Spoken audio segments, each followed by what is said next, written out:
You ever have such a serious case of road rage you can't help but hang hog and start shaking your wiener violently at the other car that made you upset? My guess is probably not, but I would argue maybe you just haven't been pushed to the edge quite yet.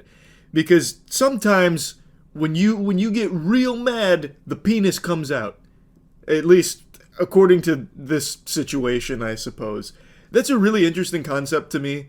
Like, just getting, like, steam coming out of your ears, and you're like, ooh, why I oughta, and then dropping trow.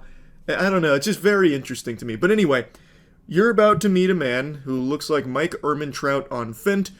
So, I'm gonna be straightforward with you. We got a complaint that your car, someone driving your car with a red tattoo in his right arm, exposed his genitals to a car in a road rage incident.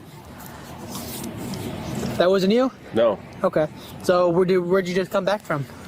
By chance? Kentucky Fried Chicken. Yeah, which way? Which one down there by KFC down there in Leesburg. Oh, up in Leesburg? Yeah. Okay, you didn't get into an incident with anybody? No. No?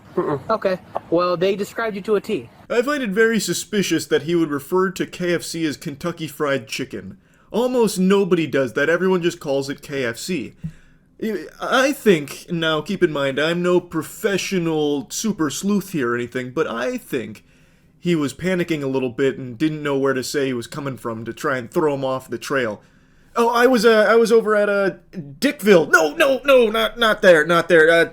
Kentucky Fried Chicken is where I was. Okay. What does that mean? So I'm trying to figure out what actually happened. So I got one Nothing side. happened. I got one side of the story, and someone describing you perfectly to a T, along with your car and license plate. When I'm out and about, my dad's in there. My dad's been with me all day. Yeah. Yeah. He was in the car with you, all on your way to KFC. No. No. No. So nothing happened. No road rage incident. Nothing like that. No. You don't remember anything like that. No. Okay. Case closed then.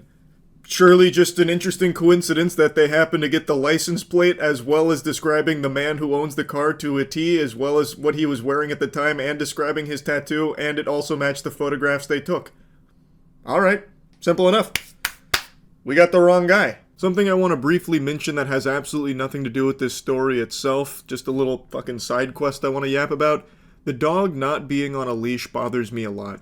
I have always said that even if you have the most well-behaved, best-trained dog, it is just a smart, safe idea to keep your dog on a leash when it's out in public. You never know what's going to happen. It's just better for you, your dog, and everyone else around you if it is just on a leash in public.